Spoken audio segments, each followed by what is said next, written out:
Hello there, all you seasoned maskers. So I've been figuring out a way to make this new norm work for me, and this is what I'm doing. I turned all my favorite face mask patterns into tie behind the head tights.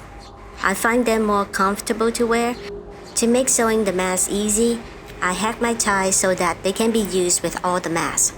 So when I'm outside, I want to change my mask after a period of time, I can just slide them off and insert a fresh one.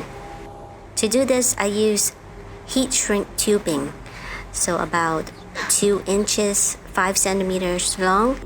For the tie, you can use shoelaces and trims. I'm using the string on a pair of jogging pants because the color matches my hair. So I just sew a couple stitches on the end of the string and use the needle to pull it through the tubing. Then after that, I shrink the tube with a hairdryer. The tube is a 1/8 inch diameter one. If you have a thicker sewing string, a 1/4 inch will work well. These will shrink to 1/2 of the original diameter. When you're heat setting it, pull the string taut and it will give you a smooth, straight finish. So the tips of the tie makes it easy to go through the slot.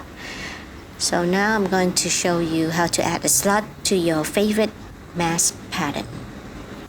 I started with this mask pattern I found on Pinterest. I'll put the link in the description. I tinkered with it and I got this one where there is a little curve on the top and bottom. To create the slots, you extend the sides to about 1 inch. That's 2.5 centimeters. So if you're making a face mask that has a slot, you just cut this extra length on your main fabric. So I also like this pop-up mask by Keiko on YouTube. To create the slots, just add 2 1-inch wide rectangles to the sides like so. This is a Jess mask that comes in many downloadable sizes and lots of breathing room.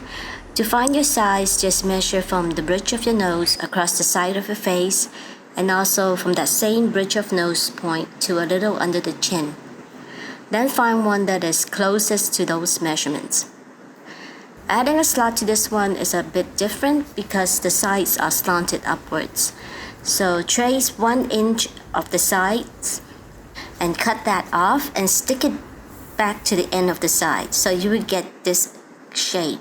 If you're making a double layer face mask, before you flip it to the right sides, you will have to slip this angle so that it will lay flat when it's flipped. So an additional step for the pattern piece would be to fold the new ends down about 1/4 of an inch or 1/2 centimeter and then fold it back up. Then you snip off the excess pointy corner. The pattern will now look something like this. So I'm going to show you how to sew this mask with the added slots for string ties. And the pattern will be on my blog. So let's begin.